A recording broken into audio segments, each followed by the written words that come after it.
no YouTube. Que bom estarmos reunidos como igreja, apesar de distantes, estamos todos unidos ao cabeça, pelo laço fraterno de Cristo. O tema da nossa mensagem é Desvendando o Mistério da Vontade de Deus. Está lá um texto da Epístola de Paulo aos Efésios, no capítulo 1, no versículo de número 9. Eu escolhi apenas esse texto, já conhecemos o texto e o contexto. Eu quero tirar a minha homilia de dentro desse texto. Desvendando-nos o mistério da sua vontade, segundo o seu beneplácito que propusera em Cristo. Vamos fazer uma breve confissão. Senhor e Cristo, eu te louvo, eu te exalto e te engrandeço o nome por mais esta oportunidade ímpar que o Senhor nos concede, meros mortais na carne, de fazer uso de uma porção da tua santa palavra. Esta palavra que é viva, ela é eficaz e ela é mais penetrante do que qualquer espada afiada de dois gumes. Esta noite, uma vez mais, eu te peço que tu me uses, porque eu vou usar a sua palavra. E todo o povo aqui reunido diga amém. Desvendando-nos o mistério da sua vontade. Eu achei este texto interessante, porque desde as mais antigas civilizações, os homens sempre tentaram agradar o Criador. E como a sua vontade não tinha sido revelada, os homens acabam por agradar a criatura. Muitos de nós, antes de conhecermos o Evangelho da graça de Deus, agradamos foi a homens abençoados. Pouquíssimas vezes fizemos alguma coisa para agradar a Deus. Com exceção, é claro, antes de você entrar na igreja. Porque antes de você entrar na igreja, você agradava mais a Deus do que quando você entrou na igreja. Olha, meu amado, sem medo de errar. Claro, você cometeu obras da carne, entristeceu o Espírito Santo. Você injetava, prostituía, uma infinidade de coisas das obras da carne. Mas até então, você não pisoteava o sangue de Cristo. Você ia lá no bar, tomava uma cachaça, mas não anulava o sacrifício.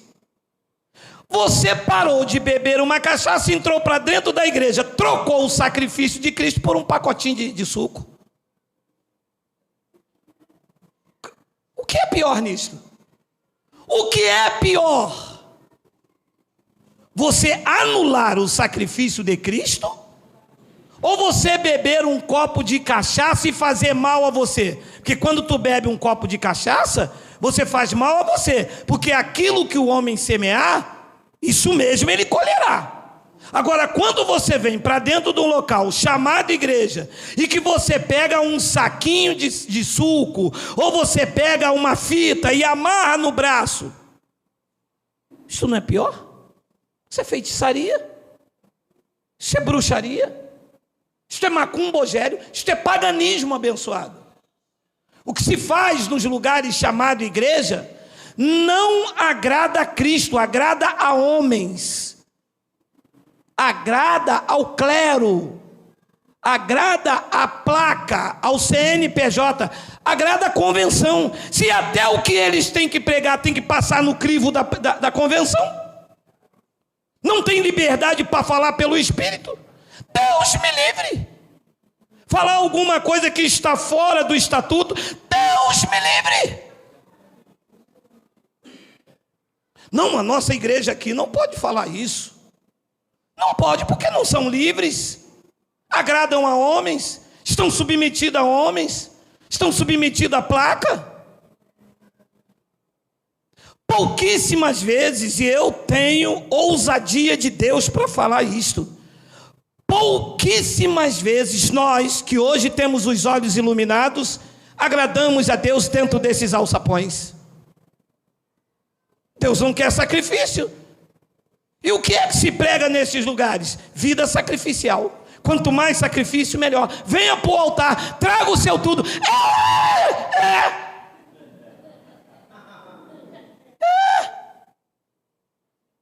Quanto mais sacrifício você fizer, melhor. Não pode isso, não pode aquilo. Não pode cortar o cabelo. Não pode tomar banho sexta-feira 13 por causa do curupira. Tem dessas coisas também, tem desse manto. Meu amado, tem de tudo para te manter cativo.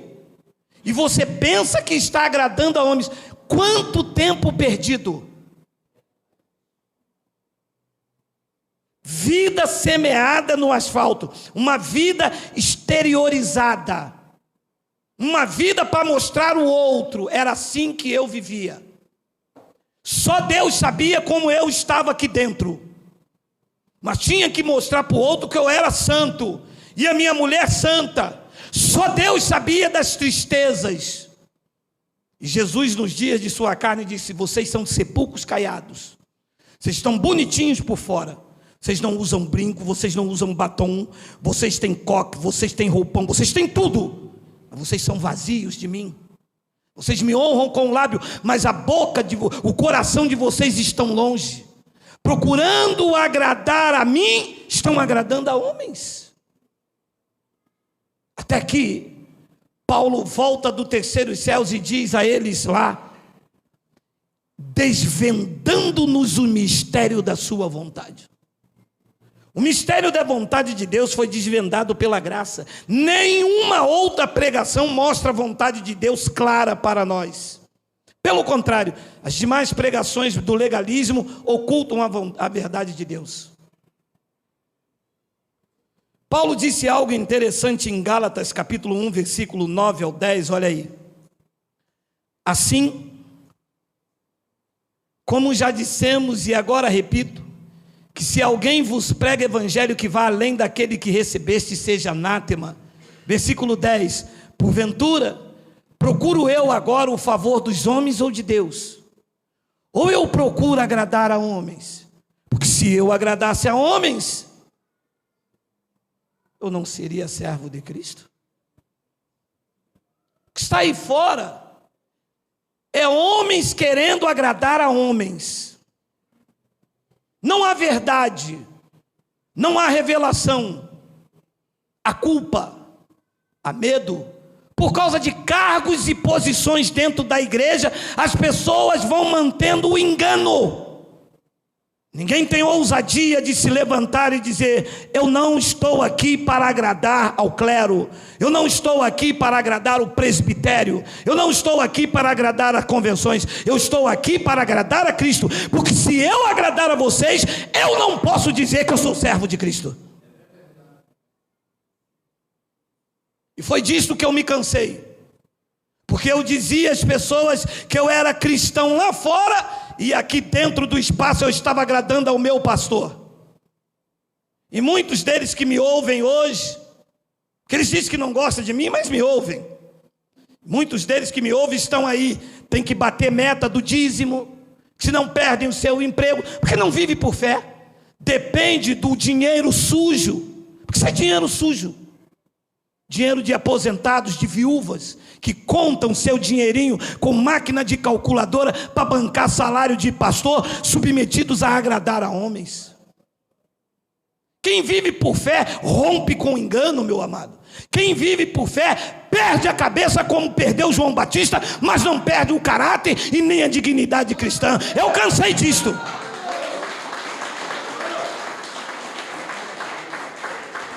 Eu rompi imediatamente com tudo isso. E eles me disseram: eu quero ver de que você vai viver. Você tem salário aqui, você ganha dinheiro aqui. Eu quero ver de que você vai viver. eu como pão duro, eu durmo debaixo da ponte, mas nunca mais bebo do esgoto sujo de vocês. Está escrito: o justo viverá por fé. Esta é a vontade de Deus para a tua vida.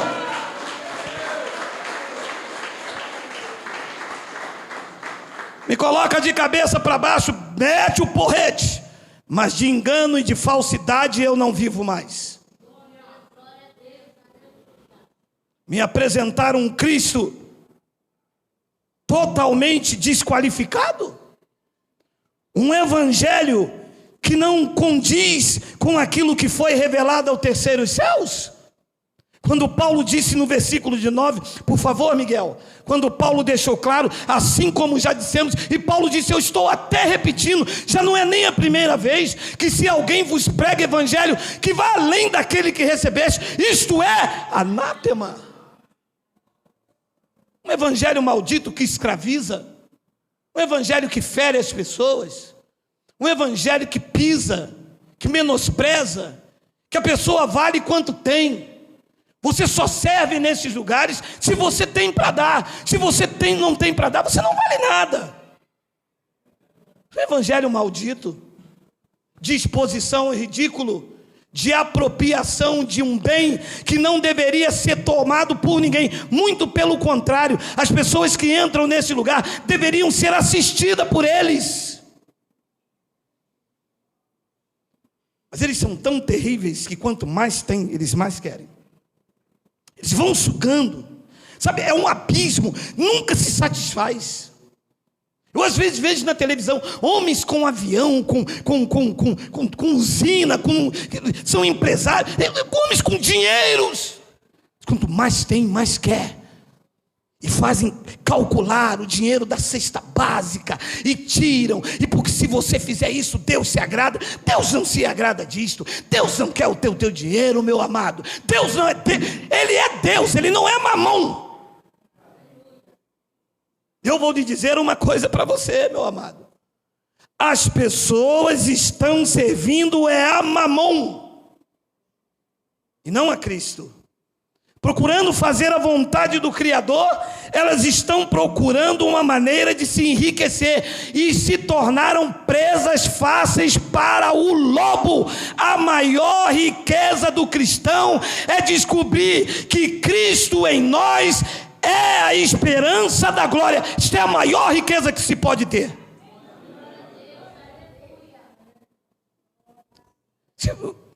Meu amado, esse versículo de número 10 é chocante. Porque um homem se levantar com essa ousadia, porventura, eu agora o favor dos homens ou de Deus. Teve um abençoado que me disse, Geraldo, mas eu queria ter a coragem que você tem, porque se o pastor descobrir que eu estou lendo as epístolas de Paulo, meu amado,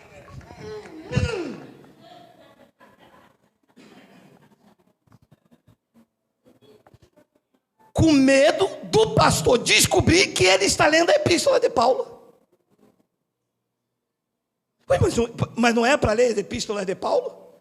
Não, é porque Paulo diz que nós somos predestinados. O pastor lá não gosta. Sai de lá, meu amado. Sai de lá. Olha, se o pastor descobre que eu estou lendo as epístolas de Paulo, e eu então estou procurando o favor dos homens ou de Deus? Paulo diz, ou eu procuro agradar a homens. Olha aí, você que me ouve aí, ó. Você está agradando a homens.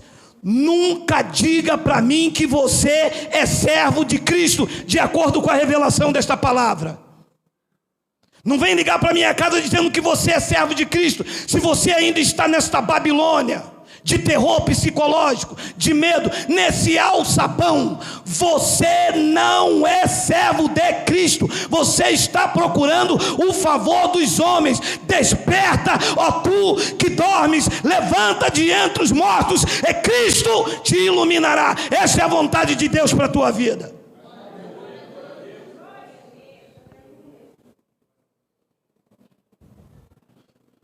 Olha, meu amado, ou você agrada a homens e desagrada a Cristo, ou você agrada a Cristo e vai desagradar os homens. Só que, se você agradar os homens, eles vão te decepcionar. E se você agradar a Cristo, Cristo te honrará. Que nada pode contra a verdade, senão a própria verdade. E aquele que luta por você é maior do que todos os que lutam contra. Em você ninguém toca. Em você ninguém toca. Em você ninguém toca. Deus é maior na tua vida.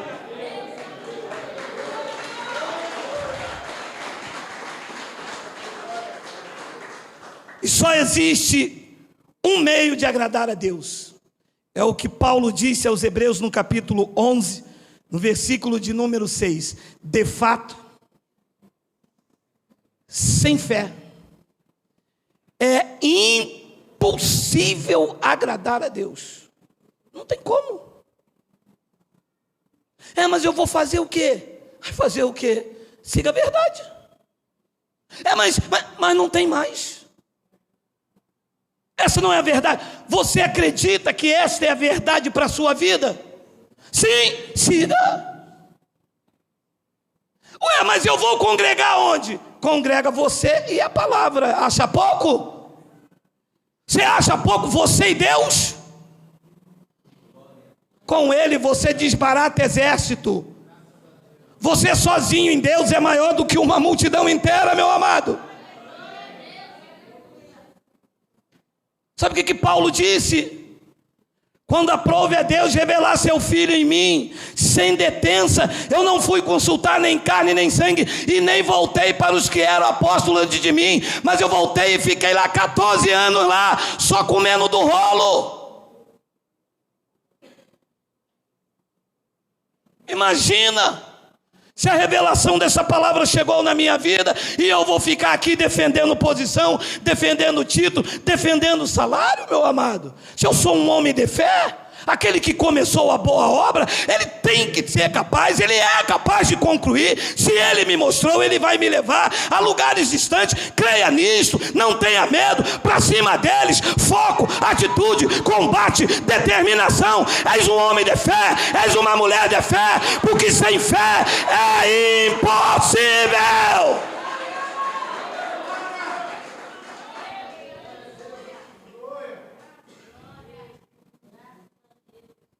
Eu estou preocupado aonde eu vou. Por isso que Abraão é pai da fé. Ele disse: Abraão, sai do meio da tua parentela e vai para um lugar que eu ainda vou te mostrar. Você já tem a bússola. Você já sabe que é por graça. Você já não está mais sozinho. Olha a multidão de pessoas. Vai lá pelo YouTube e vê quantas pessoas já têm os olhos iluminados. Alô, abençoado, você não está só. Há um exército de adoradores que estão na internet dizendo: a sua graça me basta.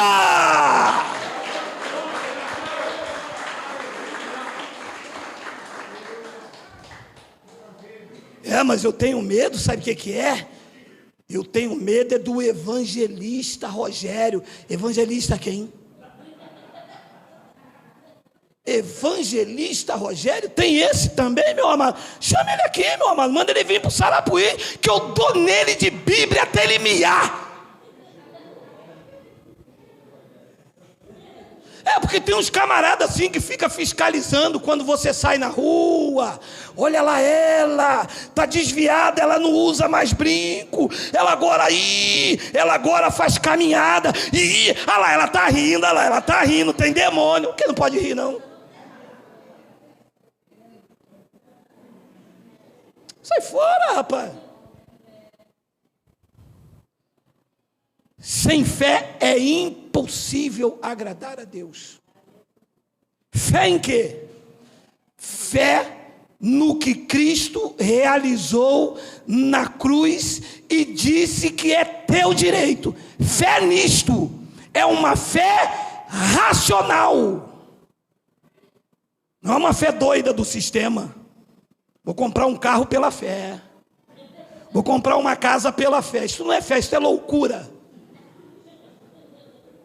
O cara ganha R$2.000, quer comprar um Corolla de 180 mil, um Corolla Hybrid, R$180.000. Ah, comprei pela fé. Tomei posse da profecia. Você ainda está comendo desse reggae ainda, meu amado? A fé que agrada a Deus é a fé racional, é a fé no que Cristo diz que é teu direito. Quando você segura isso e toma posse, você toma as rédeas da tua vida na tua mão. Paulo explica o que é uma fé racional. Romanos capítulo 12, versículo 1 e 2. Olha aí. Rogo-vos, pois, irmãos, pelas misericórdias de Deus, que apresenteis o vosso corpo por sacrifício vivo, santo e agradável a Deus, que é saltar no mistério. Grifa aqui, filho.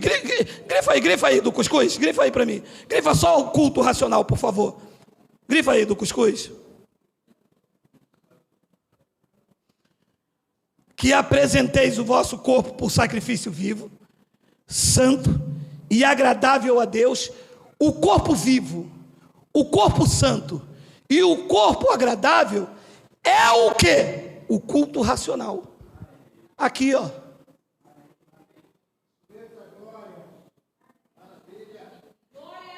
O culto racional é o culto com a mente, é o culto com o entendimento, abençoado. Você pode entrar aqui com a roupa do alto à cabeça, mas o culto é aqui dentro, é o culto racional, é o culto do entendimento, é você ter olhos iluminados para entender qual é a tua posição em Cristo, qual é a tua herança, qual foi os benefícios que Cristo conquistou na cruz. Não é para você fazer o que Cristo já fez, não é para você pagar o que Cristo já pagou, não é para você sacrificar quando o único sacrifício foi dele. Isto não é culto racional, isto é engano, isto é agradar aos homens. Agradar a Deus é ter um culto racional. É isso que Deus quer. Quantas vezes entramos num culto e que o culto não era racional? A mulher pula daqui, o outro bate pandeiro daqui, o outro fala glu, glu, glu, glu, glu, glu. É coisa de Sérgio Malandro, já falei para vocês, né? O outro gru daqui, o outro pula de lá, o outro corre, vai lá na coisa lá e volta, e marcha com o papai, e marcha com a mamãe. E culto racional aonde?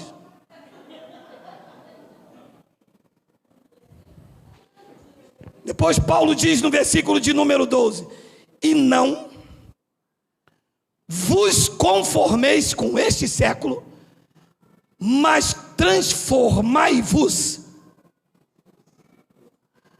Não é transformai-o, não é transformar o século, é transformai-vos, é transformar a sua vida pela renovação da vossa mente, abençoado. É mente renovada, é crescimento, abençoado, na mente, é entendimento, é isso que agrada a Deus. Olha que lindo. E não vos conformeis com este século, mas transformai-vos pela renovação da vossa mente. Para quê? Para quê? Para mim entrar dentro do meu quarto e falar: Senhor, eu não valho nada. Senhor, toma a tua serva na tua mão. Senhor, eu estou na prova. É para isso, abençoado. De que quando você tem um culto racional e quando você tem uma mente renovada, diz a revelação, para que experimenteis qual seja a boa, agradável e a perfeita vontade de Deus. É o que Deus quer para a tua vida.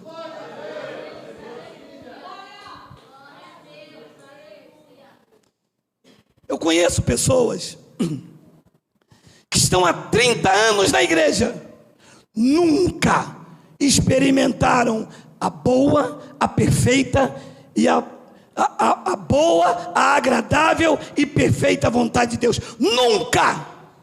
30 anos só viram dor,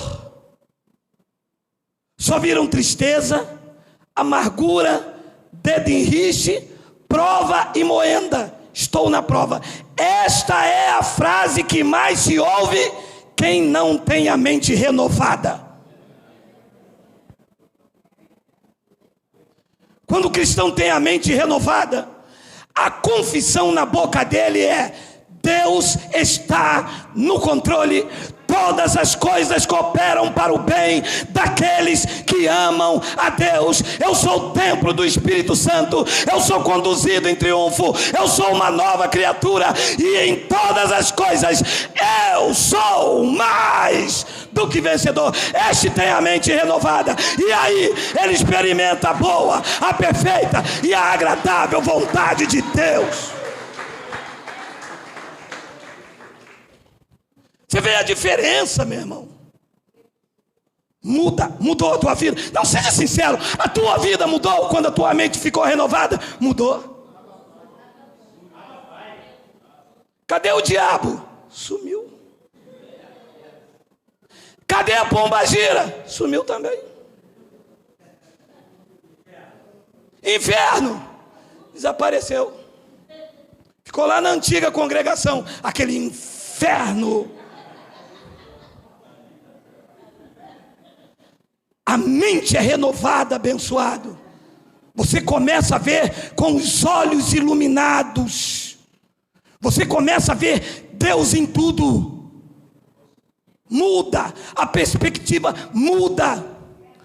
O Cristo histórico disse: se os teus olhos forem maus, quão grandes trevas haverá em ti, mas se todos os seus olhos forem bons, a grande luz haverá em você. Tem luz aí esta noite? Tem luz aí esta noite? Tem luz aí? Tem luz aí? Se não tem, haja luz, haja luz, haja luz, haja luz, haja luz.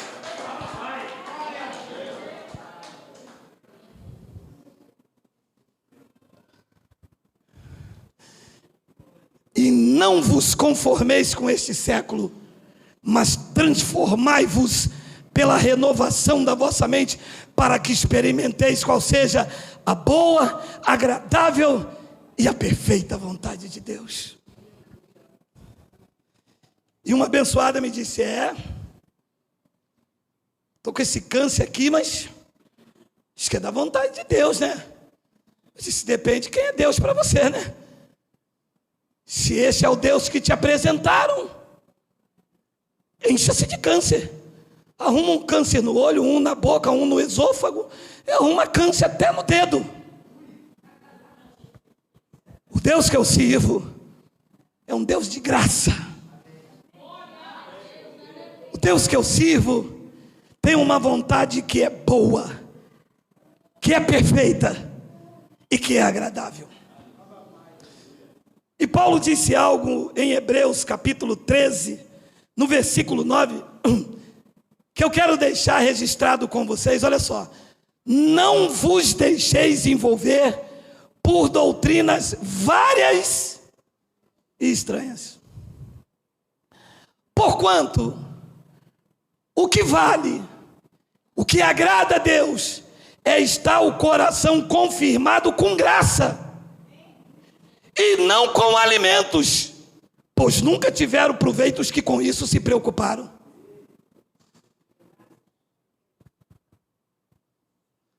Não coma, jejum hoje, coração vazio. Domingo, como um elemento só, bebe um cálice só, e nada muda. Paulo disse: o que vale é o coração, abençoado, está confirmado com graça. O que vale, o que agrada, o que tem importância para Deus é o coração confirmado com graça, e não com alimentos. Igreja que se preocupa com comer e beber. Amados, enquanto o genuíno evangelho não chega, o homem não consegue agradar a Deus. Colossenses capítulo 1, versículo 9. Minha voz quer ir embora, olha aí. Por esta razão, deixa eu beber uma água.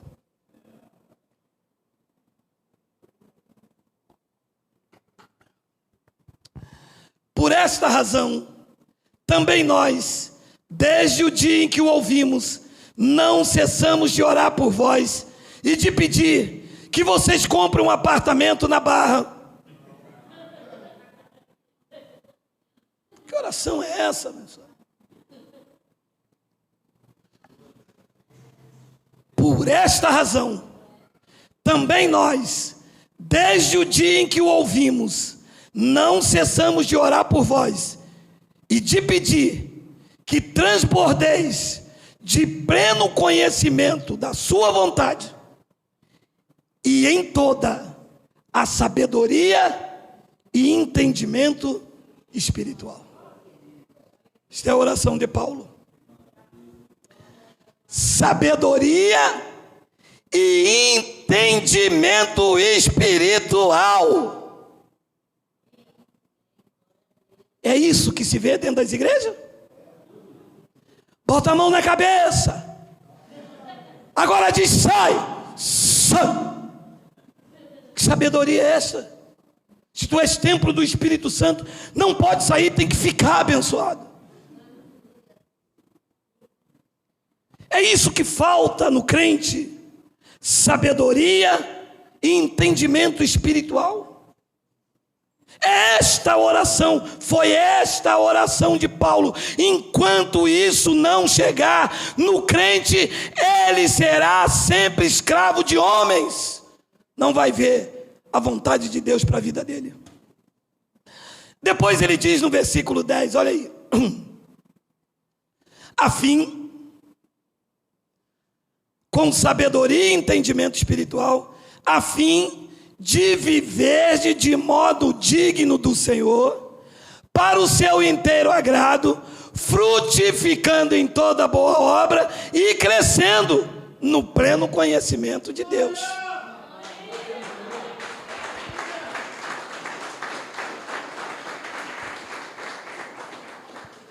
Depois Paulo continua no 11, olha lá: sendo fortalecidos com todo o poder, segundo a força da sua glória, em toda perseverança e longanimidade com alegria.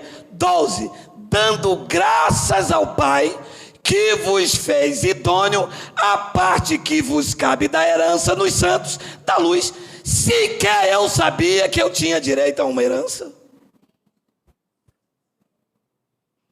Eu pensava que eu entrava aqui para dar o dízimo, batizar nas águas, comer o pão e o suco, esperar Jesus voltar, se eu desse o dízimo direito. É muito mais do que isso, abençoado. É uma sabedoria espiritual. É procurar saber qual é a vontade de Deus para a minha vida. É me ver livre desses enganos. É seguir ao Cristo ressuscitado. É estar debaixo da cobertura dessa palavra e não de homens. É esta palavra que me cobre.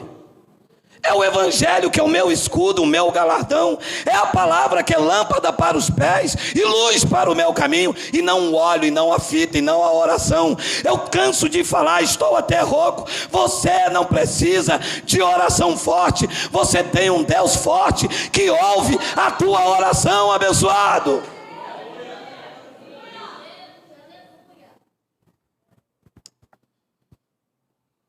Eu quero terminar, devido à rouquidão, com o que Paulo disse em Efésios capítulo 3, versículo 14, e eu vou ler até o 21. Olha aí: por esta causa me ponho de joelhos diante do Pai.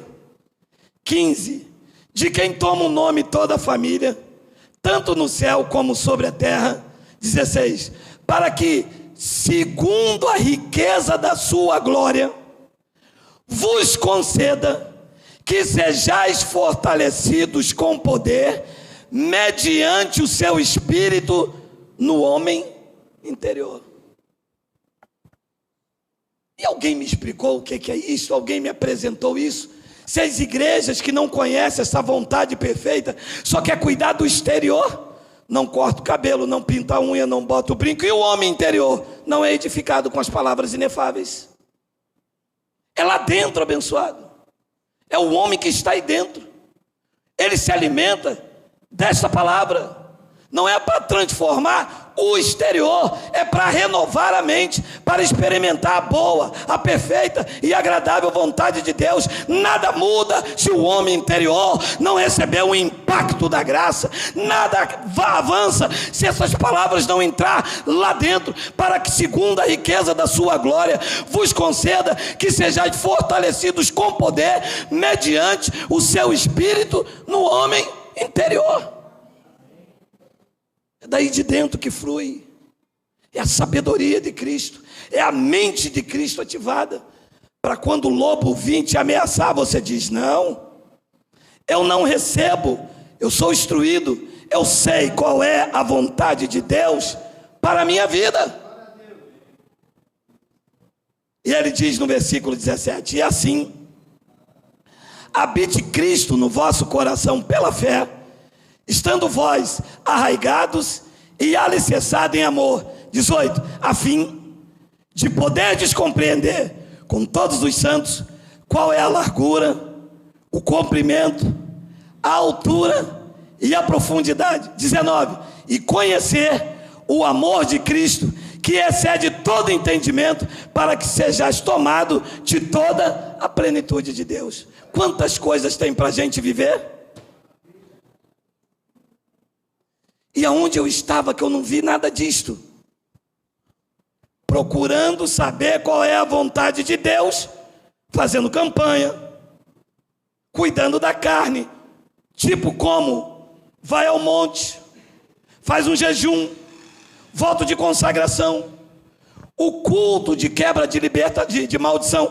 Todas essas coisas exteriores agradavam a placa, agradavam a congregação, agradavam o pastor, que enchia os alçapões dele, e o homem interior vazio. Hoje, a graça de Deus chegou na tua vida, iluminou os olhos do teu entendimento, para saberdes qual é a tua herança nos santos. Olha que diferença. Você tem medo de perder a salvação? Quem tem medo de perder a salvação aqui, me ajude com a voz, diga ui. Você tem medo do diabo? Quem tem medo do diabo chifrudo aqui, diga ui.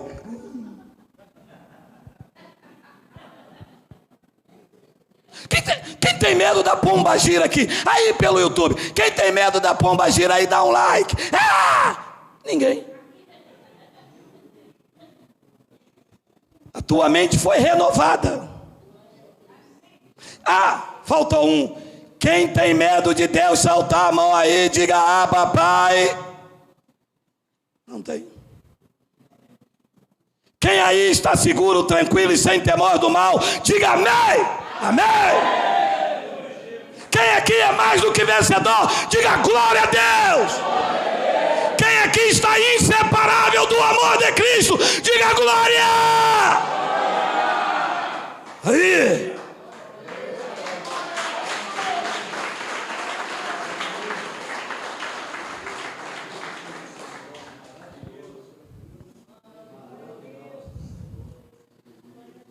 É isso. Esta convicção, esta segurança. O irmão me disse: o senhor não tem medo de pegar o seu carro, atravessar a linha vermelha? Eu? Nem a vermelha, nem a amarela, nem a cinza, nem a cor de abóbora, nem a azul, nem roxa. Eu não tenho medo de nada. Eu estou seguro, tranquilo e sem temor do mal. Ele disse ao profeta: não temas, porque eu te ajudo e te sustento com a minha destra fiel. Ele é o nosso Redentor.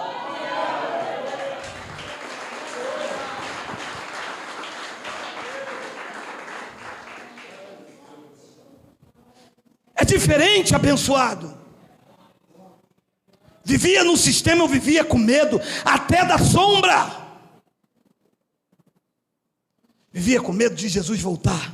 Vivia com medo porque não dei dízimo. Vivia com...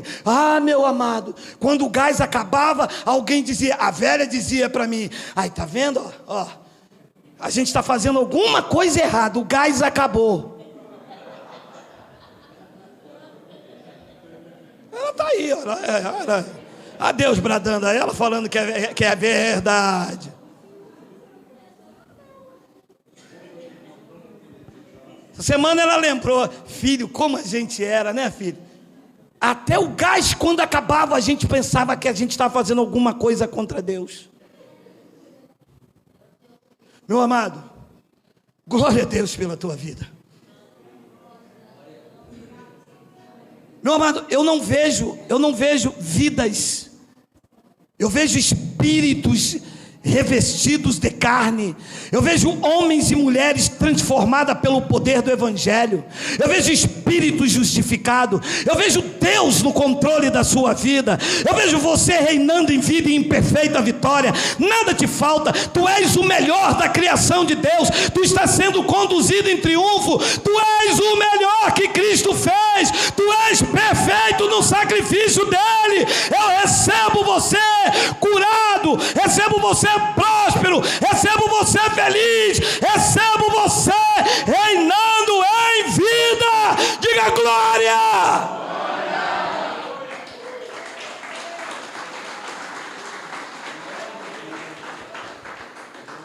Tá bom, a voz do Senhor ficou boa, me diga uma coisa, qual é a vontade de Deus agora em graça, tá bom? 1 Tessalonicenses 5,18, coloca para mim aí, filho. Em tudo dai graças, porque esta é a vontade de Deus em Cristo Jesus para convosco. Dá graças a Deus aí, amado. Dá graças a Deus aí, dá glória a Deus, diga glória a Deus, obrigado, obrigado, obrigado. Graças a Deus, que Ele iluminou os olhos do meu entendimento.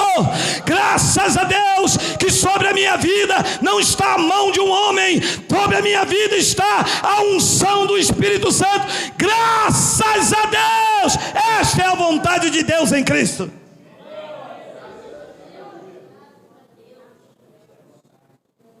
Graças a Deus que vencemos mais um dia. Graças a Deus que esta noite é perfeita. Graças a Deus que Ele já foi no futuro, viu que era nocivo, volta ao presente para dizer: não temas, eu estou no controle, eu estou no controle, eu estou no controle, eu estou no controle, eu estou no controle, eu estou no controle. E nós falamos: graças a Deus.